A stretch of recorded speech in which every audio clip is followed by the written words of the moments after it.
My name is John McAfee. I'm the founder of the McAfee antivirus software company. He has recently admitted that he totally faked the heart attack. And the reason why he faked the heart attack is because he wanted to make sure that he could buy time for his attorney to make sure he doesn't get sent to Belize. I have not paid taxes for 8 years. I've made no secret of it. I have not filed returns. And if he has nothing to hide, why doesn't he speak? It's very frustrating to find that he gets all the attention and my son's kind of a prop.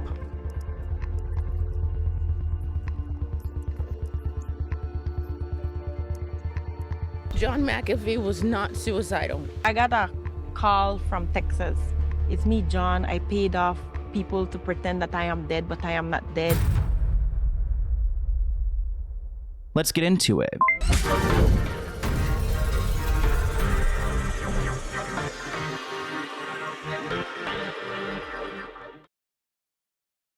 Running a business, Shopify is your secret weapon. It's the platform that powers everything from checkout to shipping and keeps your customers coming back for more. With Shopify, you get the best checkout on the planet, plus features like Shop Pay, which can boost conversions up to 50%, more sales, and fewer abandoned carts. It's a win-win. Upgrade your business and get the same checkout we use with Shopify. Sign up for your $1 per month trial period at shopify.com/Sloan. All lowercase. Go to shopify.com/Sloan to upgrade your selling today. That's shopify.com/Sloan. Now the holidays are here. Don't show up to family gatherings scruffy and unprepared. You want to make your best impression. The Manscaped Performance Package 5.0 Ultra is your all-in-one grooming kit, featuring the Lawnmower 5.0 Ultra for precise trims and the Weed Whacker 2.0 for nose and ear hair. Right now, you guys can get 20% off plus free shipping with code SLOAN at manscaped.com. Don't forget, your holiday look depends on it. Welcome back to the Let's Get Into It podcast. Today we're talking about John McAfee. I know you guys are probably confused as to why I'm covering John's story, and maybe you recognize his name because I feel like every PC back in the day had a McAfee antivirus software. So yeah, John made quite the name for himself in the tech world, but his personal life is chaotic. So he's best known as the creator of the first commercial antivirus software that revolutionized computer security in the 80s. John McAfee was a man of sharp intellect and even sharper unpredictability. While his contributions to technology are undeniable, it's his wild, chaotic life that makes him fascinating. In this episode, we're going to talk about John's upbringing, which was tragic, how he made a career for himself in Silicon Valley, and then we'll discuss the most shocking chapters of John's life that actually take place in Belize, where he set up a compound and claimed to be working on groundbreaking antibiotics. But his research turned dark when his neighbor, Gregory, was found murdered in 2012, sparking international media frenzy. While John denied any involvement, he fled the country in a dramatic fashion, claiming that the Belize government was actually after him. From Belize to Guatemala, from Miami to a Spanish prison, John lived on the run, leaving a trail of questions, conspiracy theories, and bizarre antics. We'll talk about his presidential runs, his infamous cryptocurrency schemes, and his relentless claims about the government trying to take him down. And of course, we'll discuss the mystery surrounding his death in 2021. This man is full of contradictions, and his story is so far from clear. So to tell it, let's start from the beginning.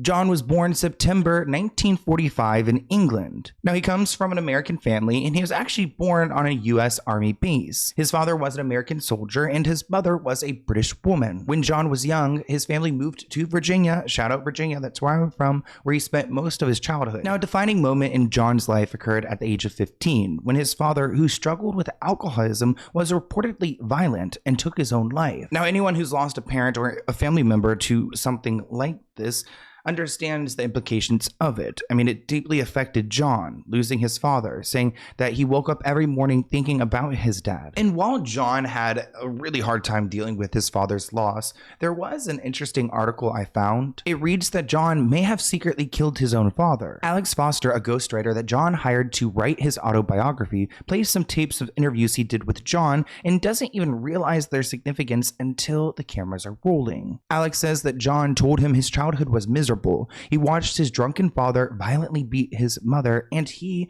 personally endured some violence as well. One day, when John was 15, his father shot himself dead. Or did he? You could hear John's voice on this tape saying, "I want to change the world. I want my children and grandchildren and your children to have a better world than us, where we have some love." He says, "Growing up with a father who broke my arms and abused me to the point where it was unbearable, abused my mother to the point where I did something about it." Alex, looking shocked, addresses the camera. "Whoa, I'd never remembered that. I didn't know he said that." I feel like that was an admission right there. Assuming that there would have been some due diligence on the police's part, I would assume that he didn't in fact do anything about it. I mean, maybe his dad just unfortunately took his life. Maybe he's claiming to have some involvement to kind of feel like he has control over the situation. Nonetheless, his life continued. He went on and he was an excellent student. In 1967, he earned a bachelor's degree in mathematics from Roanoke College. After completing undergraduate studies, he went on to get a PhD in math at Northeast Louisiana State College. However, his academic career took an unexpected turn when he was expelled due to a romantic relationship with an undergraduate student, whom he later married. This setback pushed him into the workforce, where he began building a career in technology. John went on to hold notable positions at organizations like NASA or Lockheed Martin. His early roles equipped him with the skills and insights necessary to recognize the growing demand for computer security. However, this period in his life was overshadowed by his growing dependence on alcohol and drugs. In particular, he liked cocaine and LSD. It looks like John's substance abuse reached a critical point in 1983 when he was working at Omex. His daily routine has devolved into consuming cocaine at his desk and drinking a bottle of scotch, highlighting the severity of his addiction. I even found an article that says that it was usual for John to do acid before work and to snort lines of cocaine on his desk. Well, you know, I have a very long history in drugs. I've probably taken more drugs than the entire room here can carry collectively at some point in time, but 30 years ago, I simply stopped. While John was working at the Missouri Pacific Railroad, he began to dabble with harder drugs. He would go to work many days while tripping on LSD. One day, he was sold a bag of psychedelics known as DMT. John snorted a line of the drug, felt nothing, then decided to do the whole bag.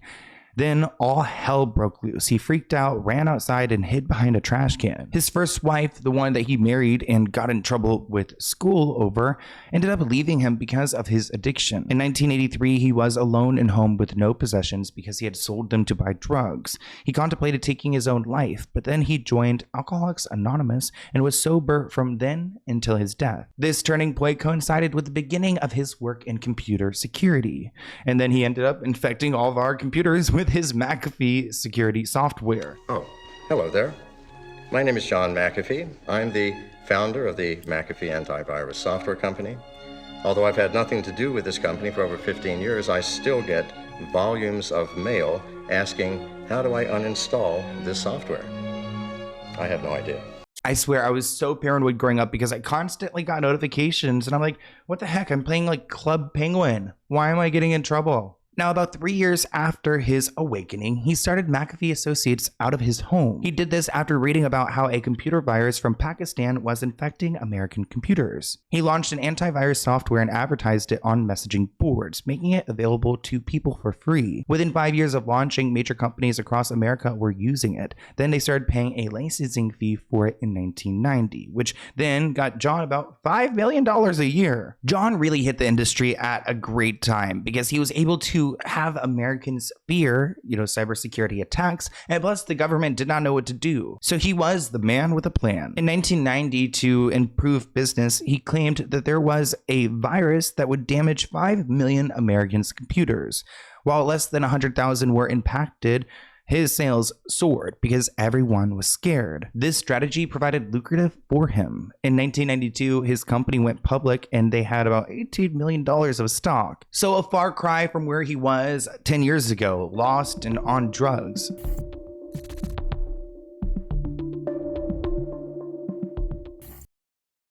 Now, John McAfee has claimed to be involved in 37 lawsuits over 11 years, in which he refused to respond to. He considered these frivolous and stated that over $200 million in judgments have been made against him. After retiring from his company, John faced a series of legal battles in the early 2000s. Mounting lawsuits and financial pressures led to him leaving the US. His fortune was worth about $100 million at one point, but then it had shrunk to about $4 million, a drastic decline that led him to auction off his luxurious New Mexico estate and other properties. So that's when he decided to move to Belize. After relocating to Belize in 2008, John's behavior grew even more erratic and unpredictable. He surrounded himself by heavily armed guards. He became convinced that locals were plotting to rob or kill him, even claiming in April 2012 that he had survived 11 assassinations or kidnapping attempts over the past year. This paranoia was fueled by his reported drug use, including a substance he referred to as perv powder, likely MDPV, which he praised for its hypersexual effects and euphoric high. So clearly this man has reverted back to using.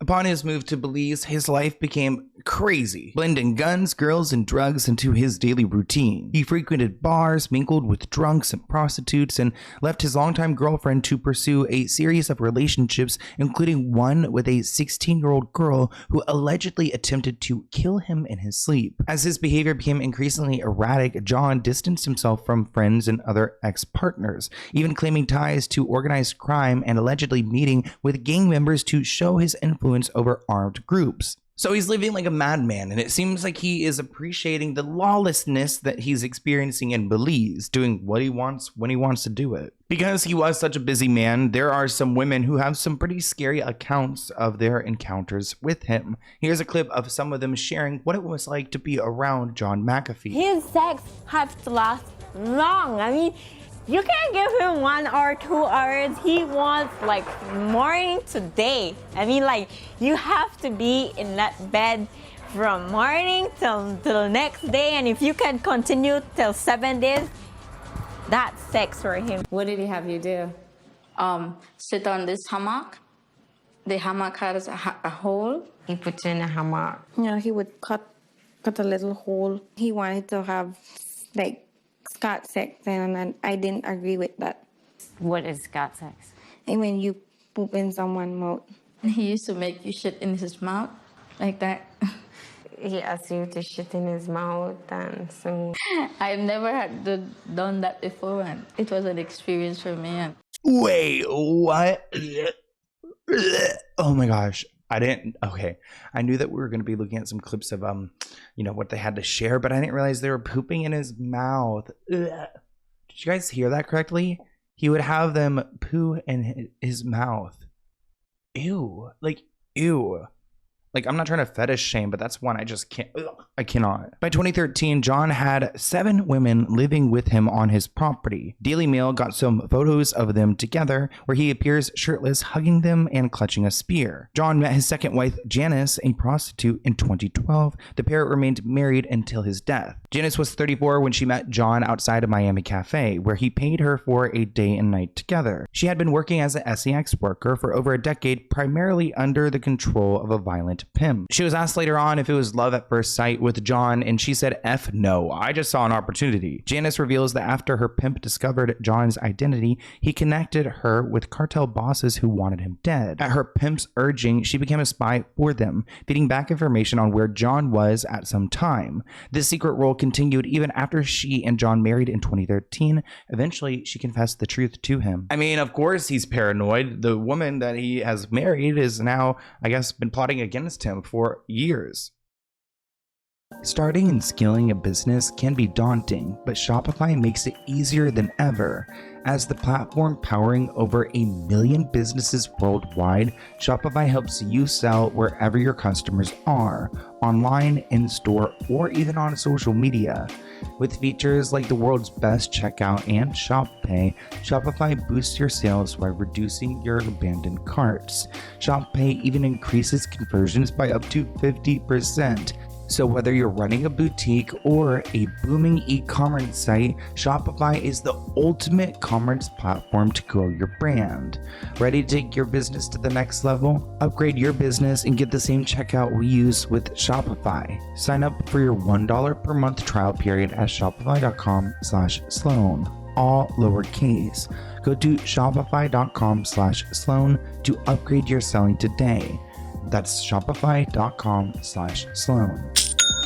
Picture this: holiday gatherings, family photos, maybe even a kiss under the mistletoe.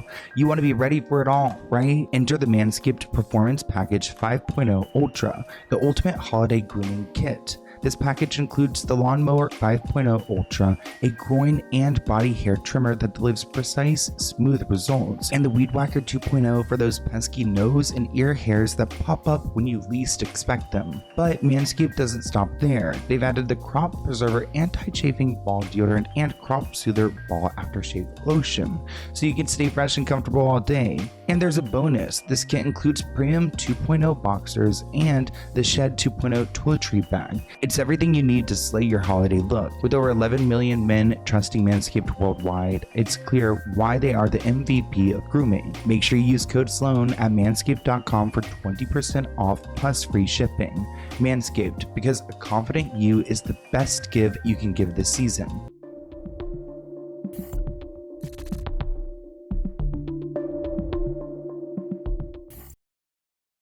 Now, during his time in Belize, John established a company called QuorumEx with a goal to develop antibiotics. In 2012, Belize's gang suppression unit raided this research facility, suspecting it to be meth instead. In the raid, the police took John's passport and several firearms. They also tragically shot and killed his dog, which I don't understand. Why do they have to go and kill the dog? John himself was briefly detained on charges related to drug manufacturing, though those charges were dropped. Reports indicated that when police arrived, John was found in bed with a 16-year-old girl, highlighting the increasingly volatile and controversial nature of his time in Belize. John was under the belief that this raid by police was politically motivated. He said that he refused to bribe from a local politician and was being targeted as a result. His interactions with the local police continued to grow more and more hostile, and this raid marked the beginning of a downward spiral with his relationship and the Belizean law enforcement. Here's a clip of him explaining how he does feel like this raid was the setup. The reason that the government wanted to collect me was that after they had raided my property in 2012 in the jungle, shot my dog, abused me, destroyed $500,000 worth of my property over a bogus charge, I was pissed off. And so I donated to many secretaries within the government laptop computers, really nice ones, that were preloaded with viral spyware. Within a week, the entire government computer system was under my control. I was watching, monitoring, listening. I was looking for information that they had set me up for that raid. I didn't find that. I did find out that the Minister of National Defense was the largest drug trafficker in all of Central America. And the Minister of Immigration, the largest trafficker. Now, even though he wasn't creating meth in this lab, he was still up to no good. Now, again, the company is QuorumEx, and it looks like his business partner, Allison, made some really bad allegations, saying that John drugged and essayed her after she attempted to quit the company and leave Belize to go to the US. Here's a clip of Allison detailing what happened when she told John that she wanted out. The conversation did not go as I expected. Told him I had a headache, and he brought me. He went into the other room and he brought me 2 pills and a glass of orange juice. It tasted foul. I only have sort of flashes of recollection. He was standing over me, naked. I grabbed my clothes. I don't even remember taking them off. I don't know what to tell you except that I have emotional and physical scars from that experience. Now, of course, John McAfee denies these allegations, claiming that they're part of a broader takedown. He argued that sources in the documentary had been financially incentivized to fabricate accusations. He provided a 4-page rebuttal to Fortune magazine. John claims that Allison was dismissed due to poor performance, suggesting that her allegations were driven by resentment rather than truth. Now, this is one of the most fascinating parts of this story. This is the murder that happened in Belize that John claims he's not a part of.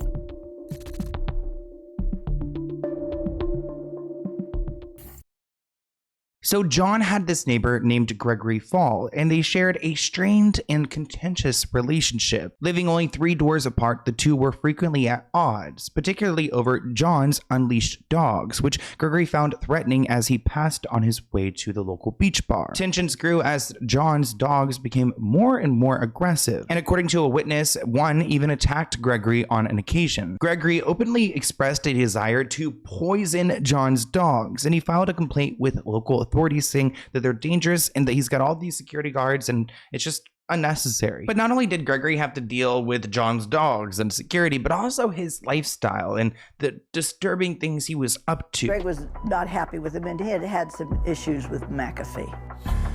Keeney says her son Greg was disgusted by what McAfee had brought back from the jungle. That harem of women, the armed guards, and especially the swarm of dogs that constantly menaced passersby. Now, the conflict came to a head in 2012, just a day before Gregory was found dead from a gunshot wound in his home. Several of John's dogs were discovered dead. John, deeply suspicious, believed that Gregory had poisoned them in retaliation. This tragic escalation added a darker layer to their tense relationship and would soon lead to John's flight from Belize. Now let's break down what happened to Gregory. Greg was found dead in his home next door to John's compound with a single gunshot wound to his head. Right away, prosecutors believed that John McAfee might have been involved in this case because he had long argued with his neighbors about the guard dogs. Now, to avoid detection, John sent out a double, a lookalike that he claimed as a decoy. And it looks like John's decoy worked because this decoy was arrested, so John was able to make it out of the country, fleeing from Belize to Guatemala. But then he was arrested and extradited and sent to the US, according to the Belize government. Here's a clip of John being interviewed before he was captured in Guatemala. Trying to arrest me for coming into the country illegally. We know that this is merely a move to keep me from doing our press conference. If I had not left the hotel, you know what would happen tonight?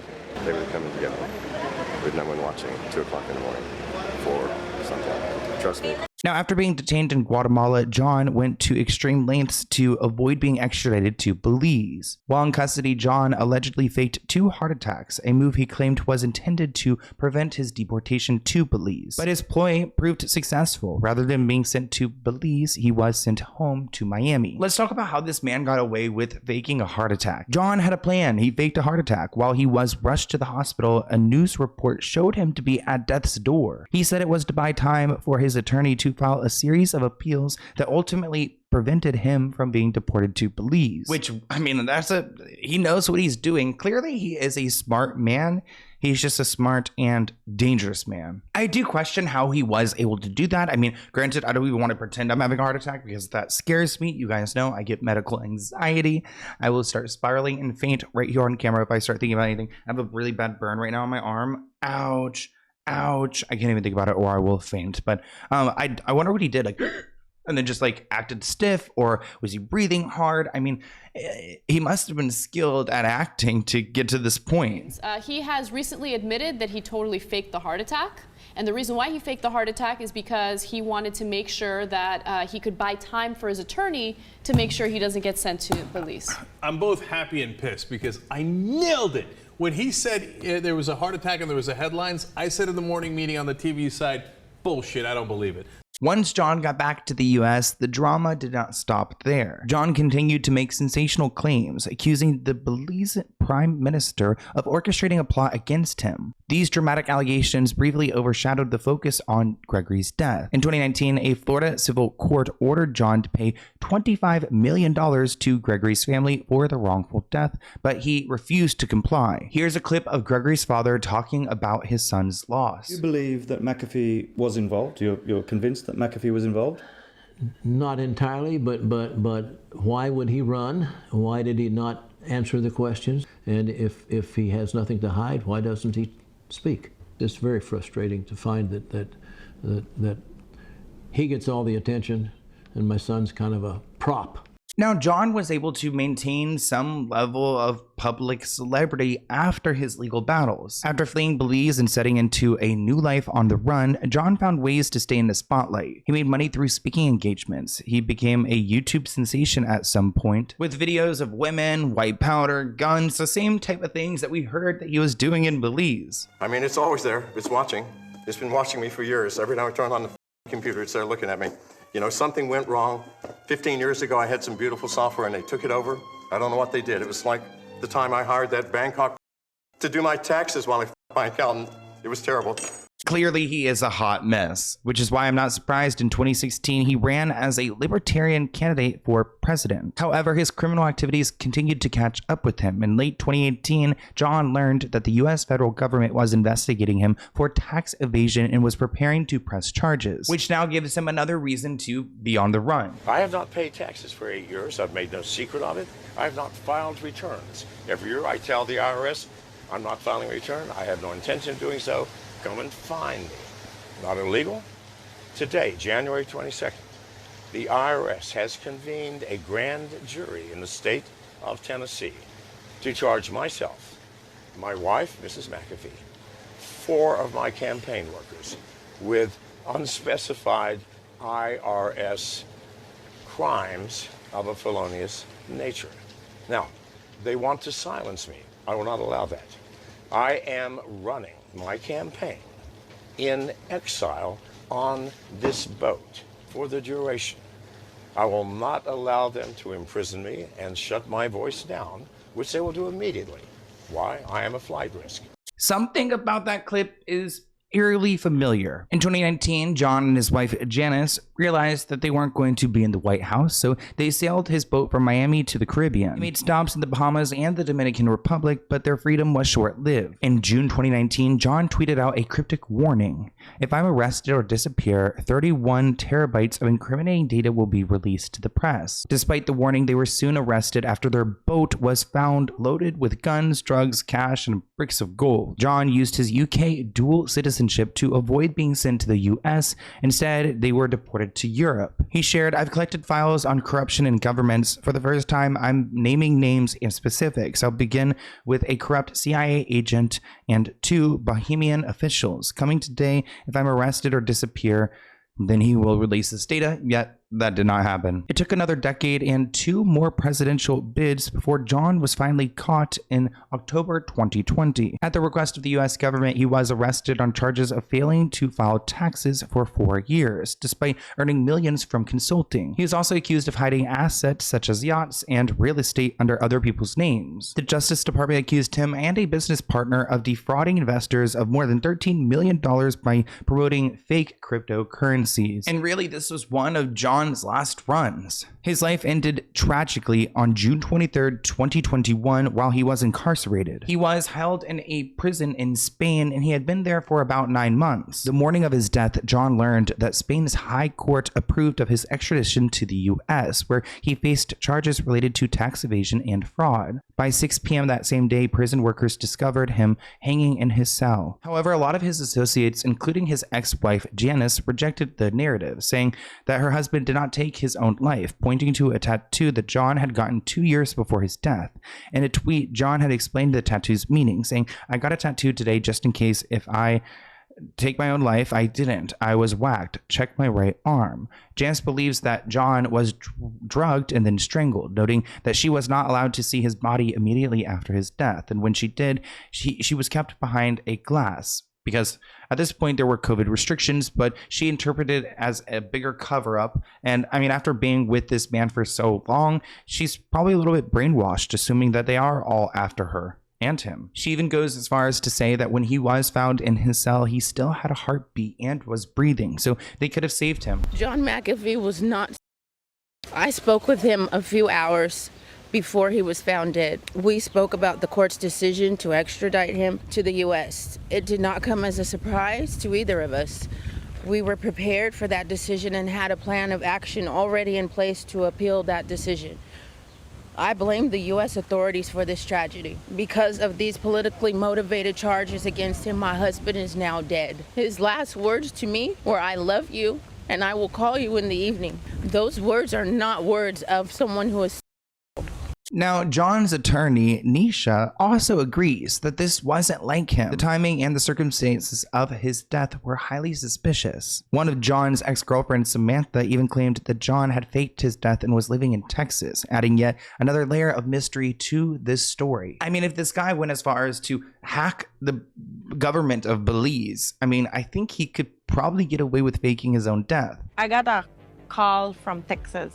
It's me, John. I paid off people to pretend that I am dead, but I am not dead. And then he asked me to run away with him. Now, that was the last record we have of John, whether he did die or he faked it. He promised that there would be a lot of information released upon his death, but that never happened. We never got the proof that the Belize government was trying to go after him. We never saw any records that the US did anything at fault or tried to take him down politically. A lot of the stories that he had told himself and the people around him were made up. And because he wanted to live in this delusion, he created a world where he could, and where he had a cult-like compound in Belize and did what he wanted when he wanted. This man was so destructive from the beginning, and I wanted to talk about the story because I had no idea. Plus, I feel like there needs to be justice for Gregory. He didn't really get it, but I want to hear what you guys think of this episode in the comments below. Thank you so much for tuning in, and I'll see you in next week's podcast episode. Bye, guys. Oh.